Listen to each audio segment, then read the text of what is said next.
On April 3rd, 2025, I, Savannah Craven Entau, was brutally assaulted in the streets of Harlem while conducting interviews on Planned Parenthood. The entire shocking interaction was caught on camera by my husband, leaving no doubt that the assailant, Brianna J. Rivers, was not only guilty of aggravated assault, but also exulting over her own vicious criminal act. Rivers was arrested and reportedly charged with felony assault. But after an interview with two prosecutors, I was informed that the felony had been downgraded to a misdemeanor. Despite indisputable video evidence of brutal assault and battery, producing significant injury, trauma, and resulting in over $3,000 in medical bills. Over the next few weeks, the Office of the New York District Attorney, Alvin Bragg, infamous for its two-tiered system of justice that favors criminals over victims, failed to pursue the case.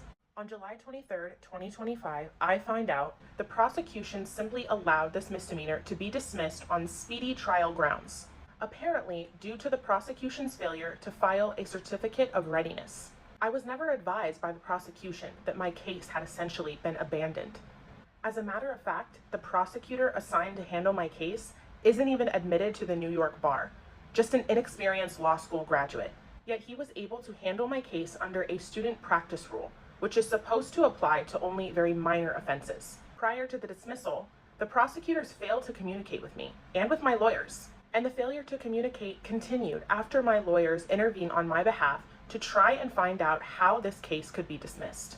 To this day, my lawyers and I have received zero reply, despite multiple text messages, emails, and phone calls. It is inconceivable that a violent assault case such as this, one that received widespread media attention, including that shocking video, would be put into the hands of somebody not even admitted to the New York bar, who then allowed for the case to be dismissed.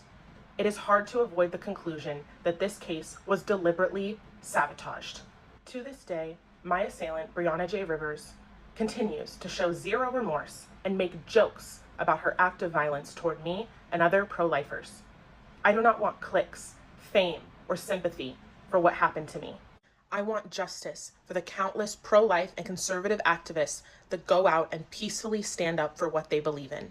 And justice for the thousands of preborn children who will be aborted today, tomorrow, and the next. No one, on either side of the aisle, should experience physical violence for using their First Amendment right. Shame on you, Alvin Bragg.